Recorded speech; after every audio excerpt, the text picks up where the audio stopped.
It is often said that human beings are made of memories.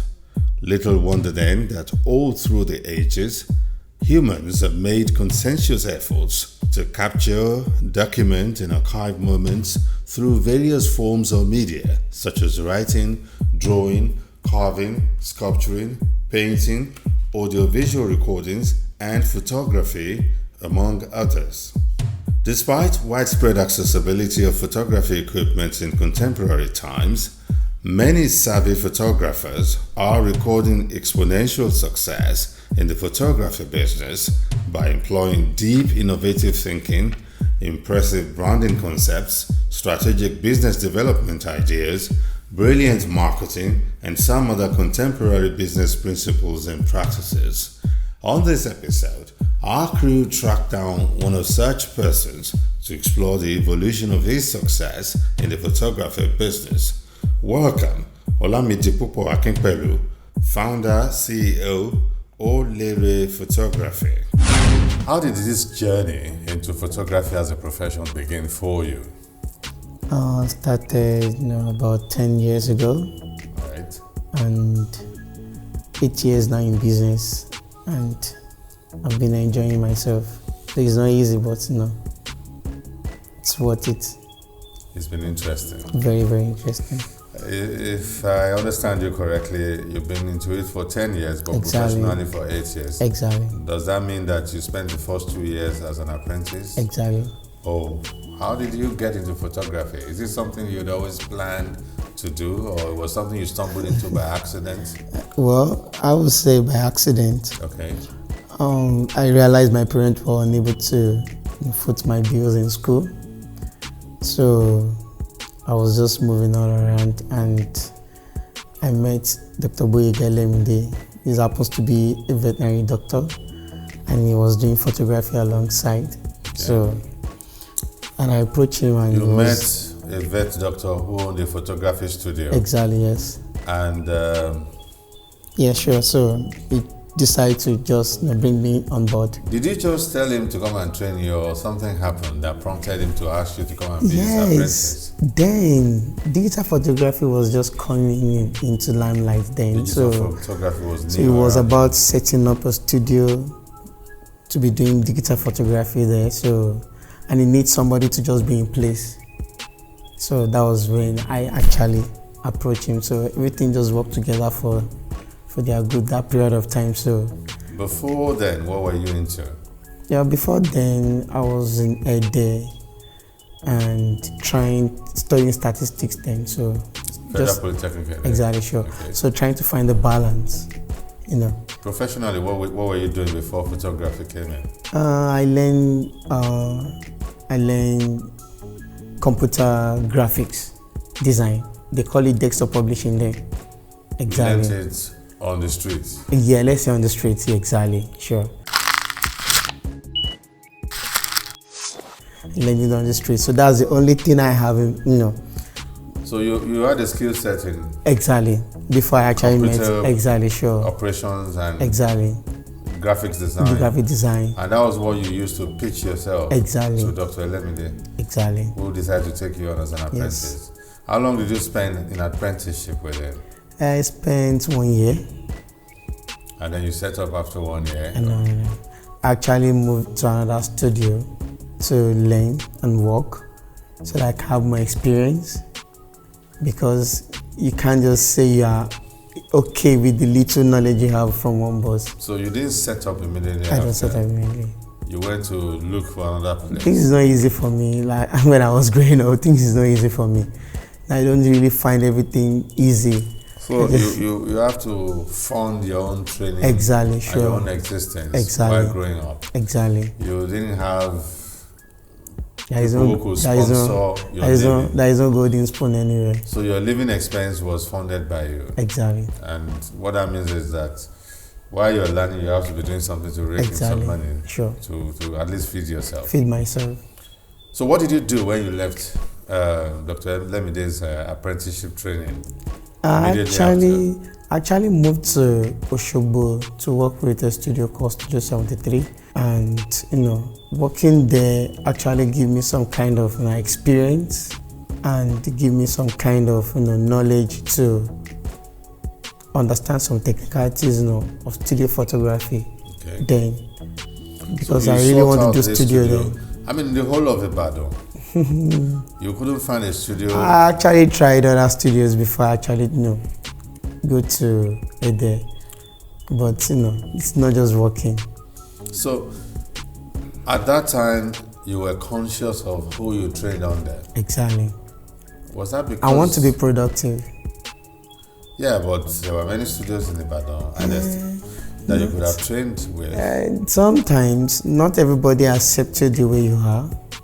So because I don't put on a good shirt, I don't put on a good shoe.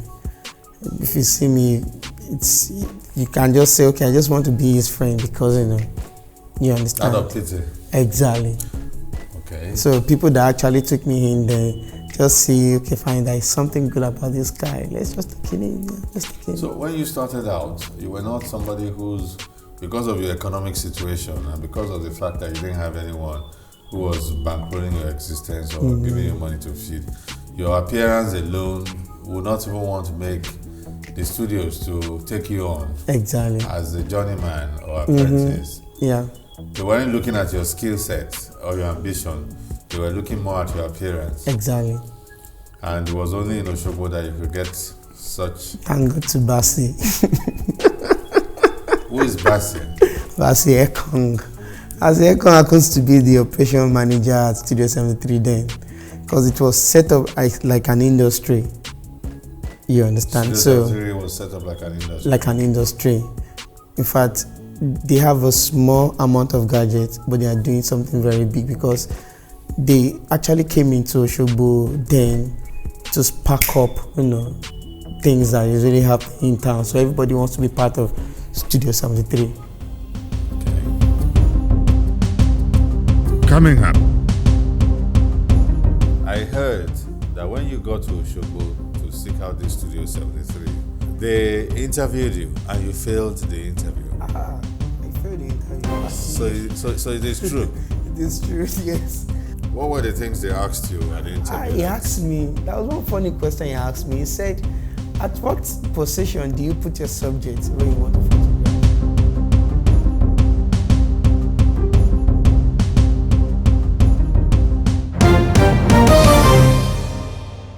Now, when you learned your photography under your first master, you realized that there were some deficiencies that you needed, there were some gaps or deficiencies that you still needed to fill.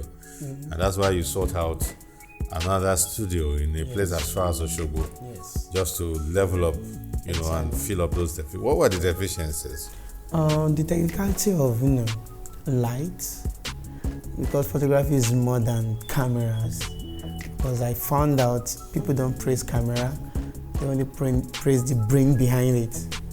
So I need to find a balance, lighting, technicalities, pose, lines, colors, different patterns you need to work with. So that was what I believe I'm missing. That you need to work with. Exactly. I Such believe as I'm what missing them. and what? Because to some of us, it's just about you getting your camera and then opening the shutters and snapping away. Yeah, it's more than that. Like such as what and what? Let's, for instance, how do you work with environment? How do you work with lighting? And then how do you work with subject itself? With the subject. Exactly, sure. So is it the subject in relation to other objects around the context? Sure. Such as what? Human beings. I had you take into consideration, besides light, things like shapes, colors. Exactly, yeah, sure. Those and is a total ensemble. Exactly. Because sometimes we use lights to shape when it gets to photography. Sometimes we use light not to shape. We can actually decide to do it flat. Okay. You understand? Sometimes you use lights to create so many different things. So I got to understand more in Osogbo then. Though there are limitations also because there are different type of light also you need to actually project when you are doing photography. They don't have some kind of light that I was expecting to see in their studio. Okay. But we're able to work with what we have. Yeah. Basically, 2 lights setup, that's all. But these days photography is about 1 light setup. he burns it, he modifies it. Yeah, we'll come into those nitty-gritties. I'm just interested in this story of your evolution at the basics. You know, how it played out at the basics. I heard, and please correct me if I'm wrong, that when you got to Oshogbo to seek out this Studio 73, are they still in existence now? No. All right. Well, that's not our story for today. They interviewed you and you failed the interview. I failed the interview. So it is true. It is true, yes. So, Basi interviewed me and said, you failed my interview, I would love to work with you. what were the things they asked you at the interview? He asked me, that was one funny question he asked me. He said, at what position do you put your subject where you want to photograph, using two lights? I said, put it in front of the camera. He was expecting me to say, okay, fine. A perfect triangle usually forms when you're actually putting your subject in the middle of two lights so that you reshape the shadow, either to clear the shadows or to put it off finally. So I feel that. So looking back now with what you know so much, I like the way you're laughing at your failure. Yeah. A lot of us don't do that. When we fail at something, we feel dejected and depressed. Now I can't forget, that question that very day, because I usually ask every intern that actually comes to me and say, we want to work with you. I always ask them, what's the best position for you to put your subject using two lights? I was like, why are you asking? Put it in front of the camera now. I know it's in front of the camera, but how do you place your light? Yeah. So there are ways. You failed the interview because you did not provide the kind of answers they required. Yes. Looking back now with what you know, what technical ideas do you think Basi Ekong was searching for at that time? He was actually looking for how precise are you with the gadgets you have to work with. Okay. Do you really know what you want to make out of the subject you have with what you have? Because there is a lot when it gets to you putting a light in front of a subject. There is a lot. There is always a lot of things.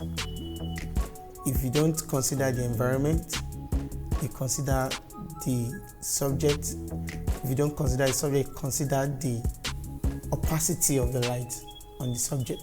So those are the things he was asking, and I was like, because before then you were just trained about studio. I was just trained about just take pictures. Then my guy is just like, okay, fine, this is how to take a perfect pictures. My guy is full of practical. Sometimes he might shoot in the studio with no light. Sometimes he might shoot in the studio with on-camera light. He knows how to play with shadows. And because he learned during the analog days. Exactly. So they had to use a lot more of their brains. So when he's around, the only perfect thing we produce in the studio then is passport. And I was thirsty for more.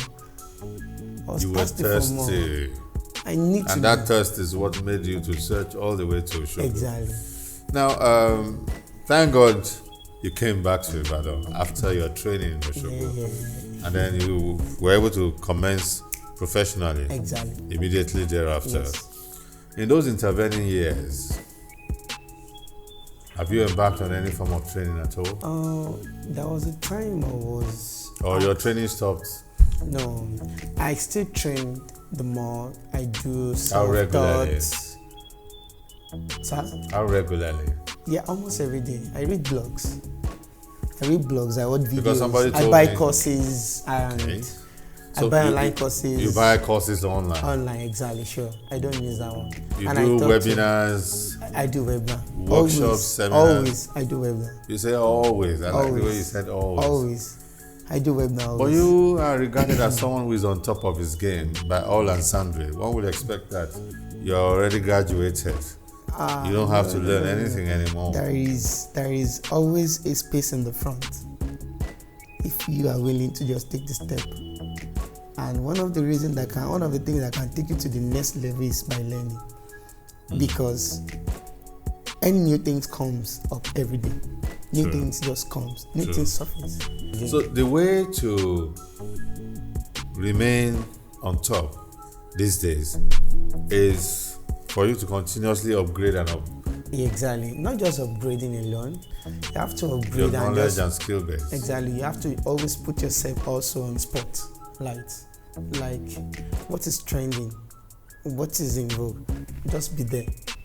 As in, that's the way to. So you can't afford to wait. You can't afford to wait. That's what you seem to be telling My us. daughter is taking pictures. Say cheese. One day she will just say, "Let me help you in the studio," and that was all. Somebody told me that you are a ravenous reader, that you read a lot. I read online a lot. And when I first met you, I said, I was told you read a lot. You made a statement about reading. Yeah, I read blogs. Though I'm a bad reader, but I'm fast when it gets to reading blog. Because there are some. So why do you read so much? Yeah, because you find to learn more about some things that really happen. Yeah, you could learn that on the job as you go about. It's risky for you to learn on the job. It's risky for you to learn on the job. Probably because you'll be limited. Exactly, you'll be limited, and more so if anything goes wrong. One of the crazy things that happens in photography is that if you get it wrong while you're taking the pictures, when you get to post-productions, you find it difficult to correct that. And there's no way you can relive that moment again. Exactly. So we always love to get it right on the camera. I'm always particular about that too when we are recording locations, because you cannot rewind the moment. You can't relive the moment. Moments are great. So I always insist that the camera guys, the videographers, are on top of their game every second. Because you never know when that award-winning shot will come. And once you miss it, that moment is gone forever. Forever. Fantastic. Now take us through the whole gamut of what a photography profession, in terms of the technicality, the various categories that we have. Take us through it. Well, by the kind of business I do, or let me say the kind of photography I do, I do all genres of photography. Tell us those various genres that are available. Now, there is You've told us about studio photography.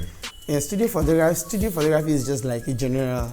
Even in studio photography, we still have so many things that is. Okay, tell us those various genres that are available. I'll touch the lid so I can see. Okay. We have portrait photography. We have baby photography. We have product photography. We have modeling photography. Modeling, like the runway. Then what else? Okay, we have corporate also.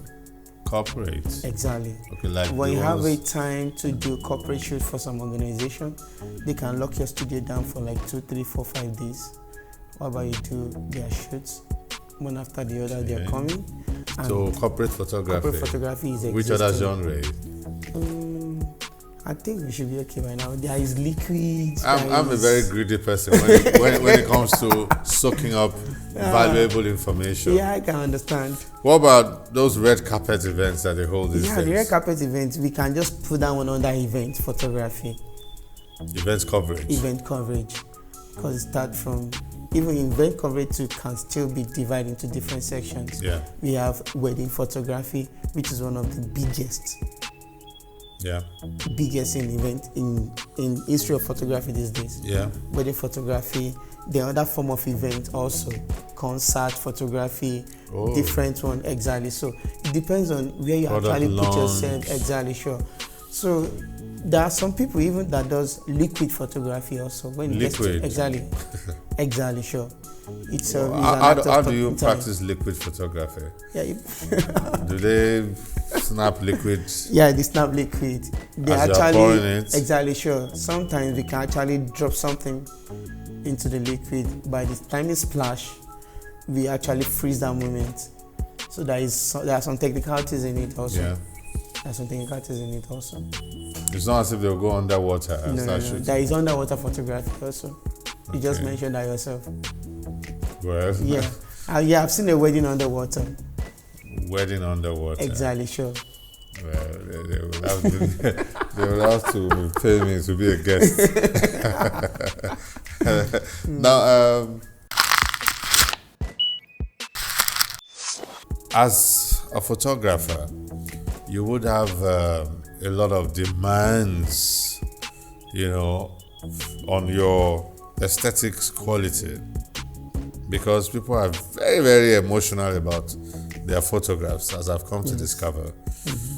How do you handle dissatisfied customers?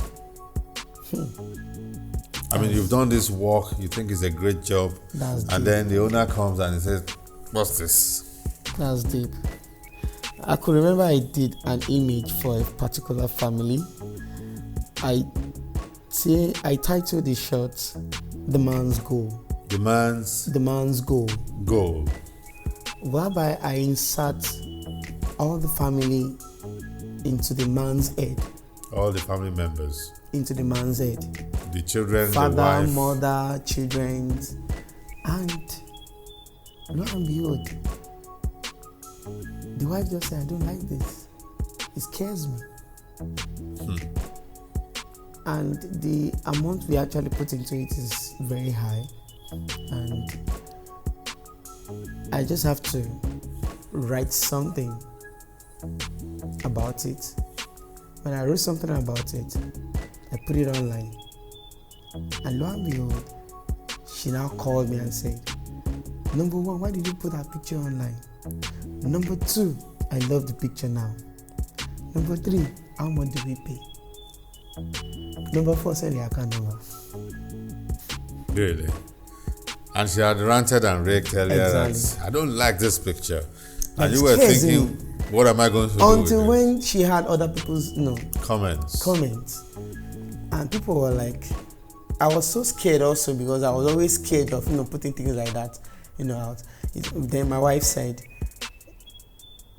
"You didn't do this for us as a family, and I love it. I wish you can have it in our house."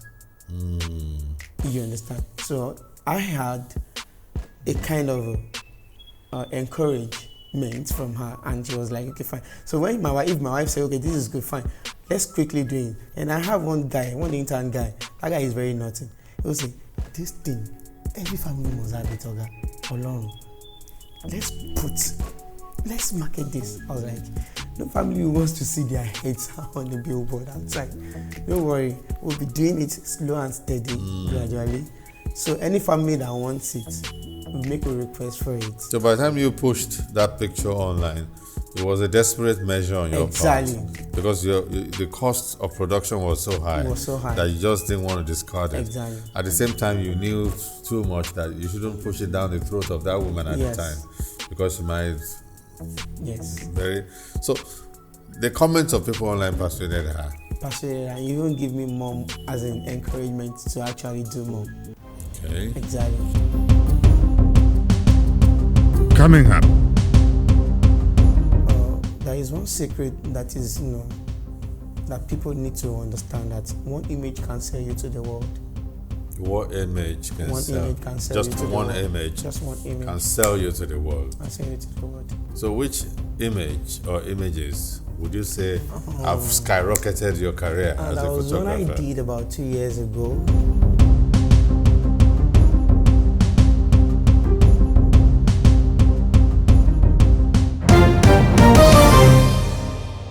When I saw your billboard, I said, okay, this is a well-done billboard from a professional perspective. And also from a publicity and communication perspective, this is a correctly done billboard. So it has to be, thank you also. So it has to be that there is a deliberate effort to get it right by this organization. So what are the things you have been doing over the years that have helped you to expand your patronage size? I use Instagram, I use Facebook, but not all the time Instagram brings, the big job really I'm really expecting, because everybody is really exposed to it. Yeah. Exactly. The busy one doesn't visit Instagram often. True. Exactly, sure. So like those corporate pictures Exactly, sure. that you talk about. So, I mean, what we usually do is that one-on-one communication. Sometimes we did it. Market us and you get something in return. okay. Market us and you get something back from us. Okay, so you understand? You encourage that. So we encourage for that. those who have interfaced with your brand. Exactly, sure. So, and sometimes some people do it willingly because they like the way they've been dealt with us, and they just tell somebody about. And sometimes photography business also is a referral works. True. Exactly, because if you do it right with A will market it to B. It's like the vocation of a tailor or a fashion designer. So those are the things we've been leveraging on. And I do a lot of Facebook advert back in the days. Back in the days. And sometimes also, there is one secret that is, that people need to understand, that one image can sell you to the world. What image can sell? Image can sell just you to one the world. image. Just one image can sell you to the world. Can sell you to the world. You've had that experience repeatedly. Exactly, sure. So, which image or images would you say have skyrocketed your career as a photographer? That was one I did about 2 years ago. 53 years wedding anniversary. I took the shots. They are old. In fact, I was encouraged when they actually walked into my studio. And the shoot only took us about 10 to 20 minutes, and we got a spark. I only did the shoot for my church. So when the picture came out, I was like, how do I project this? The couple walked into your studio. They walked into my studio. And you had a 10-minute shoot. 10-minute shoot. And we just woke up one early morning, and I told my wife, because she did communication and language arts, I said, what's the best caption we can give this image? And she said, you made loving you so easy for 53 years. And we said, hashtag 53 years wedding anniversary, hashtag wedding anniversary, and we posted it. 30 minutes after, somebody called me and said, you posted a picture right now. It's going everywhere. Did you tag anybody? I said, I did not tag anybody. I just posted a picture. Then another guy called me and said, this picture is going. So my phone was buzzing from morning to evening. So I've never experienced such a thing before. We could say just posting that picture online and hashtagging it. And people started calling.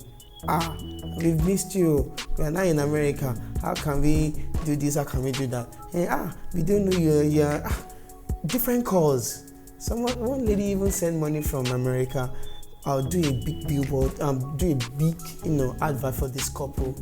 Just give them a portrait on my behalf.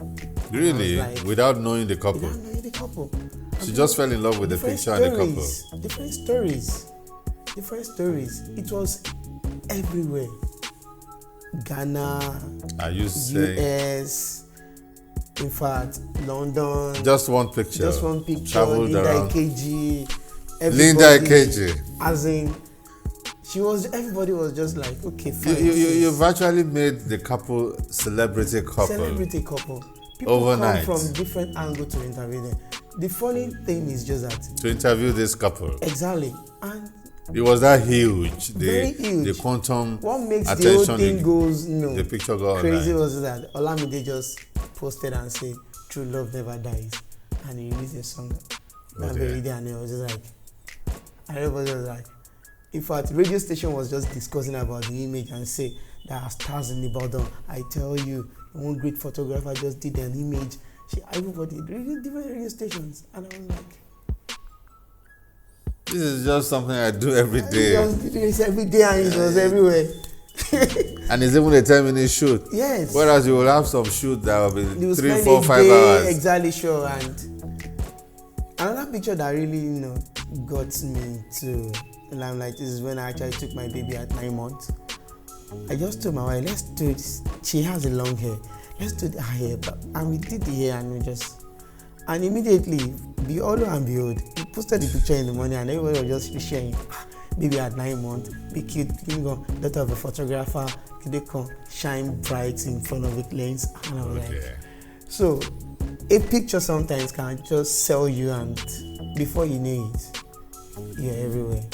So your advice to those who aspire to be successful in the photography arena is take each shoot with seriousness. With seriousness, exactly. Because you never know that just, one photography that will pole vault you and skyrocket you into success. Exactly.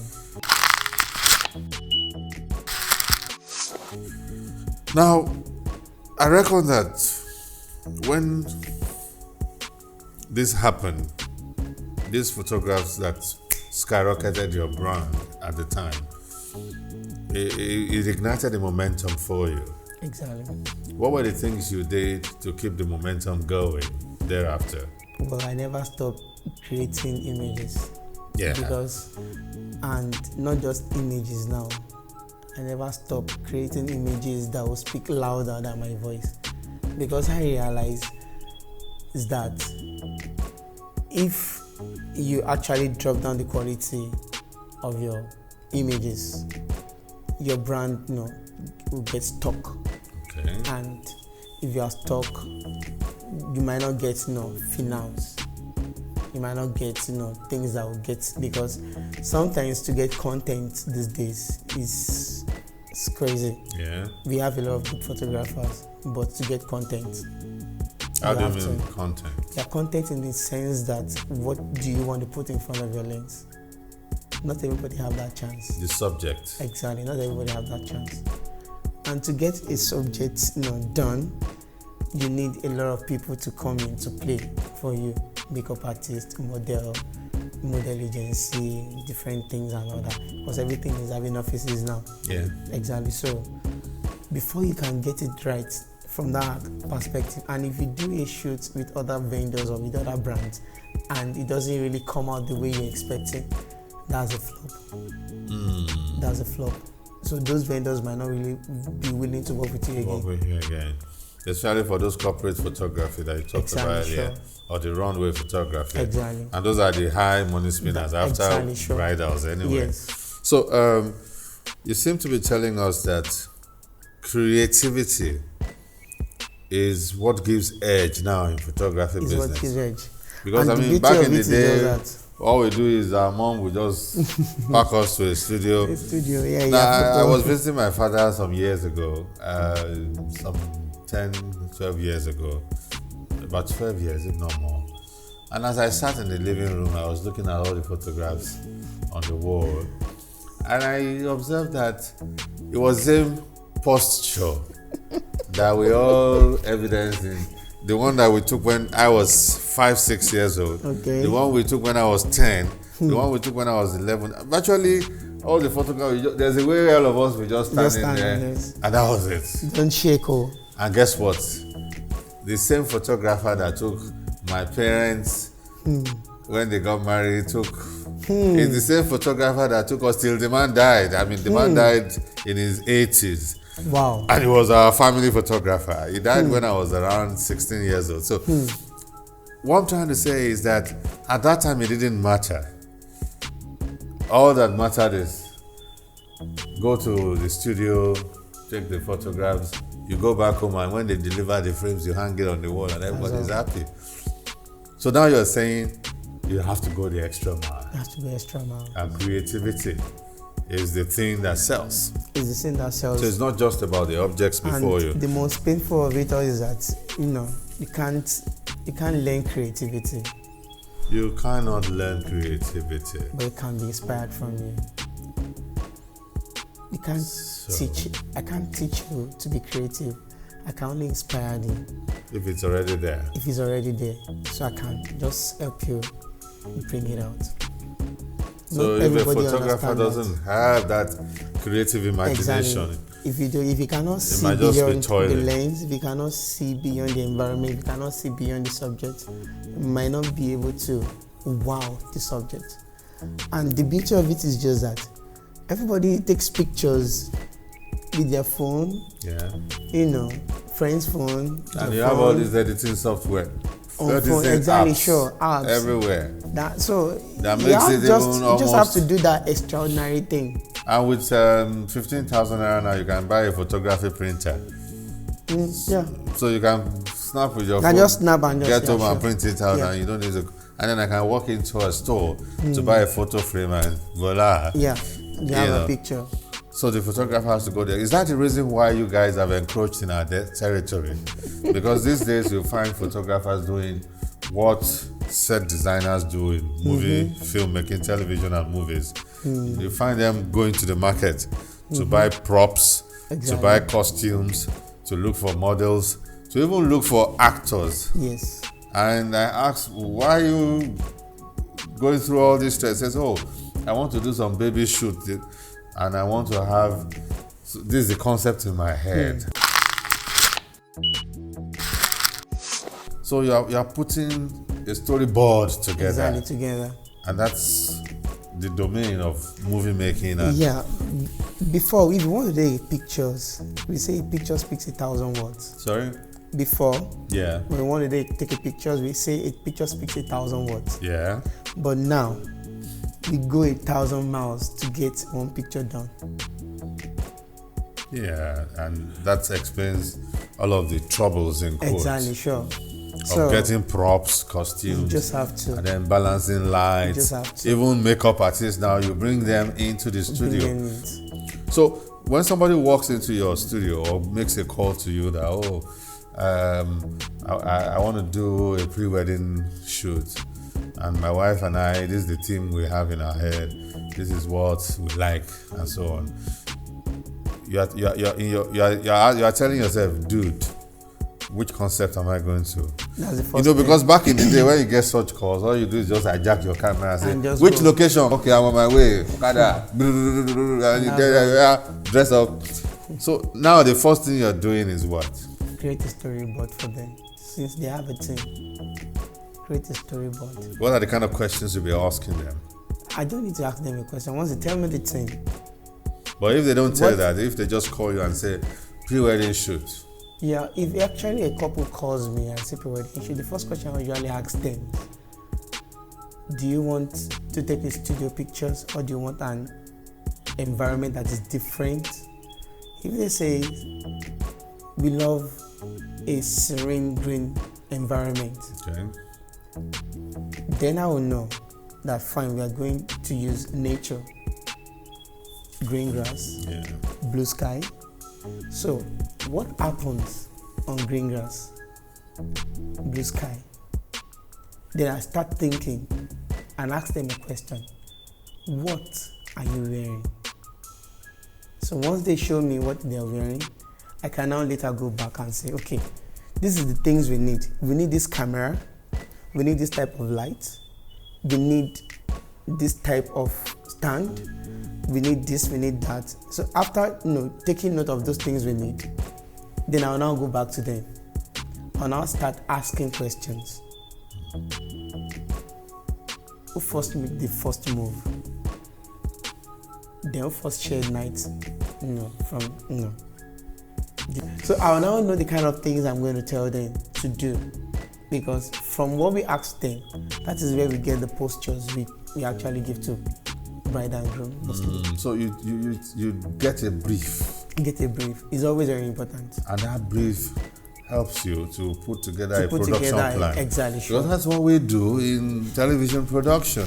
But that is just very brief. Sometimes we don't have notes. In television production, you guys have notes. You jot down every little thing you do. Sure, because we have to take cognizance of everything. Exactly. So sometimes we are so perfect to the extent that we don't just get a note. We flow. From the first postures we give them, we just flow. And allow things to. And sometimes, if you happen really want, spontaneously. exactly, sure. And sometimes, if you really want to go more professional, we actually get a board. We write our postures, keep it somewhere. Yeah. And by the time we do those postures, we're done. Okay. Now, this is getting more interesting. Are you sure I won't be changing my profession You're welcome. There is space for everybody. Because you're already making me salivate, along this please line. come. We still need more people to actually come into the industry and just prove to people that there is more beyond the lens. There's more beyond the lens. There is more beyond the lens. Coming up. Now, let's look at revenue streams in this business. Because that's the cocoa. That's the cocoa. Well, not every photographer is successful. I mean, when I say not every photographer is successful, that's the truth.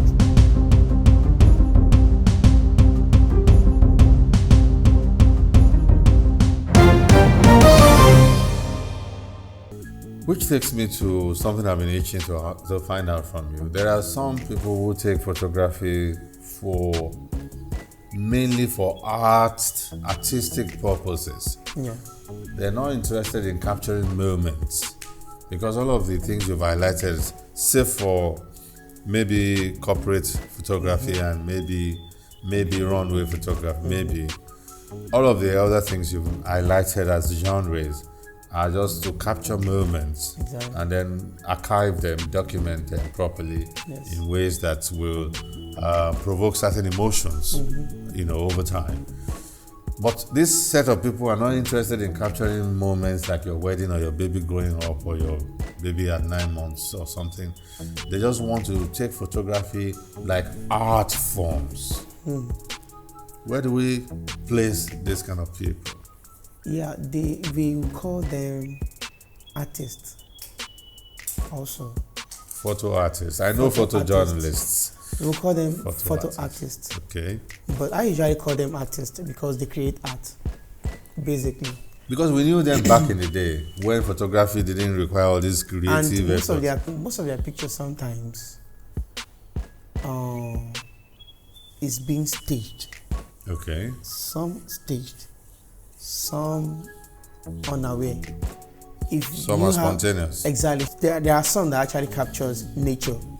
Those ones, you can't stop nature. You just have to be ahead, get ready and capture it, isn't it? But when you're actually creating some sense of, things that people can just imagine they want to do or they could do, and you're able to create it, and after creating it, the next thing that comes to your mind is, okay, let me put this out there for sale. This is going to work. This is the artwork I'm looking for.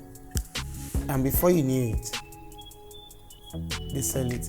Because sometimes they make money than we that do even photography. That's where I'm actually going, because this program is all about entrepreneurship. They make money more So than us. I'm interested in ideas that are fetching people good money in return for creating value for humanity.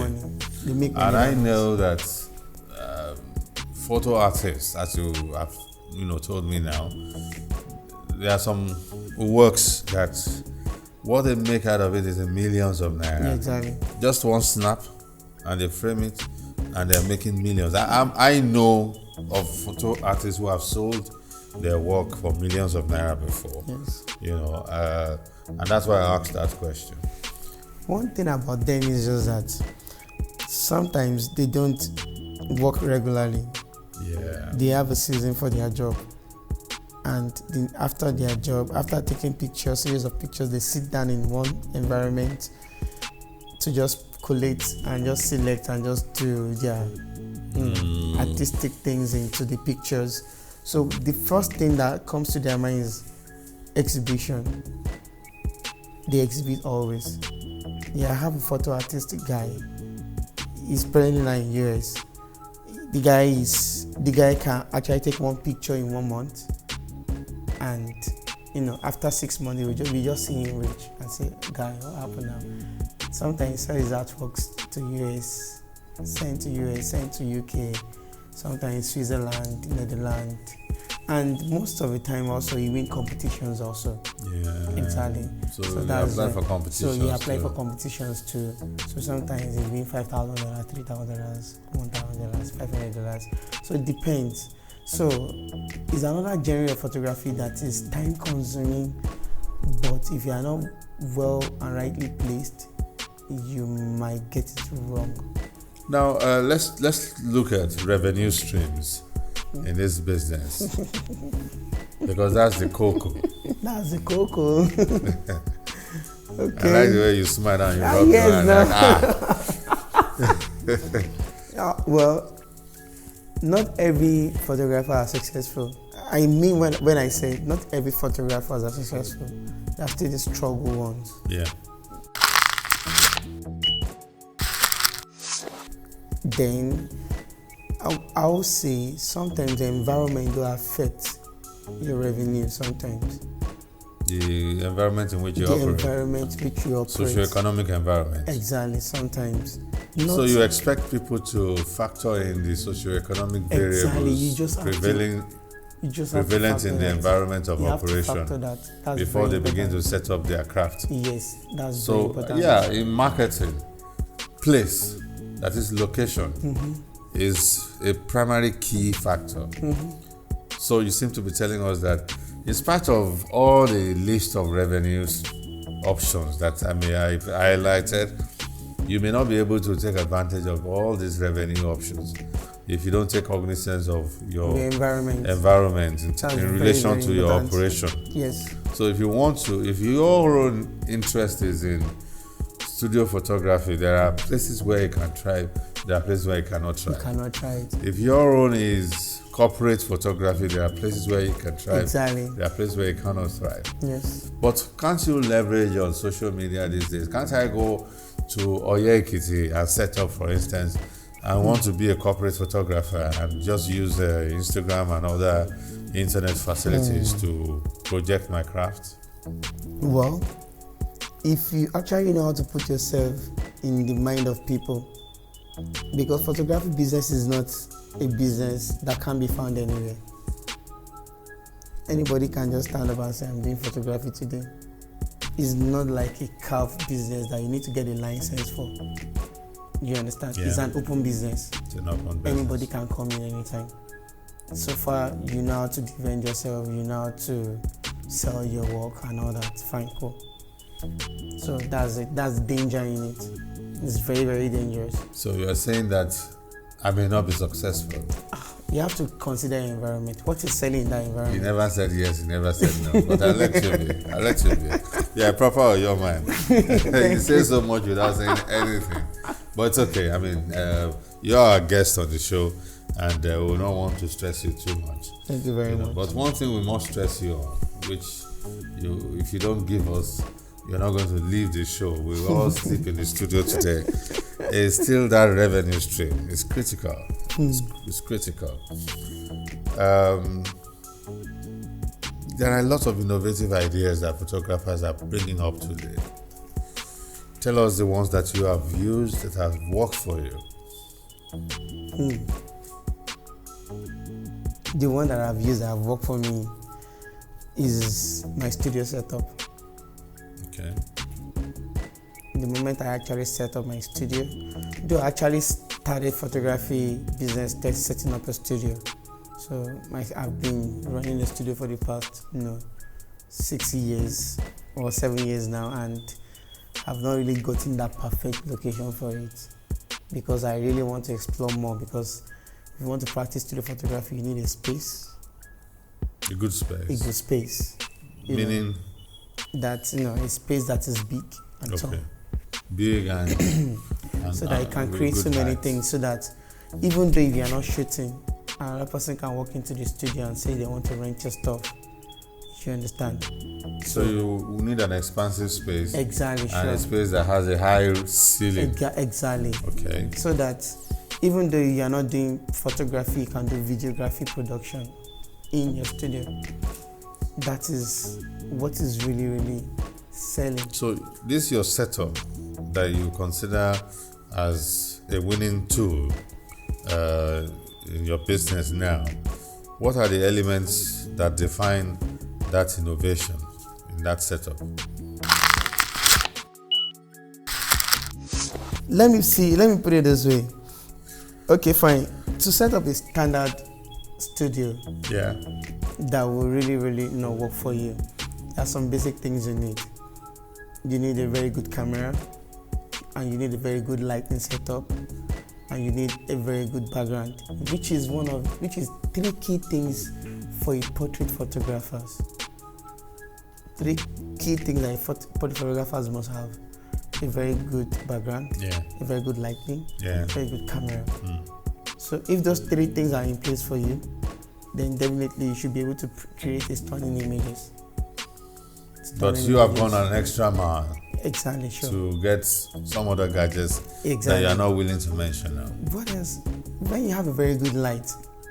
So what kind of lights are these lights that you have in your studio? Let's say I've grown to the level that of has differentiated your work from the run of the mill. Fine, okay, let me say there's something we call studio strobe. Strobe. Exactly. If you have a good studio strobe, either 400 watts, 300 watts, or 200 watts, you should be fine. And if you can shoot alongside Kino Flow, that was the time I was shooting with Kino Flow alone, because I like the feel I have from my pictures then. And till date, I still shoot with Kino Flow also, either one or two times, and I just shoot just to make sure I get some balance if I'm trying to reshape in the light properly, because the way I toy with shadows is one of the most important part of my portraits, shadows. So where would we be seeing your photography business in 5 years? In 5 years, maybe. Because on this program we like to project into the future. We might have moved out of the country by then. How do you mean? Yes, because we have a vision of practicing photography in another country. You want to go international? Exactly. So we believe we should. In 5 years' time, that should have happened. An international outlet, a minimum of one. Yeah, minimum of one. But I guess that's a very good place to leave it. And that's a very positive place to leave it. Thank you very much for having me. I've been having this engaging conversation with you. I like the feel of your activities. I like the story that you have projected. But more importantly, I love the projectionals that you have given us in terms of your desire to become an international brand, latest by 5 years from now.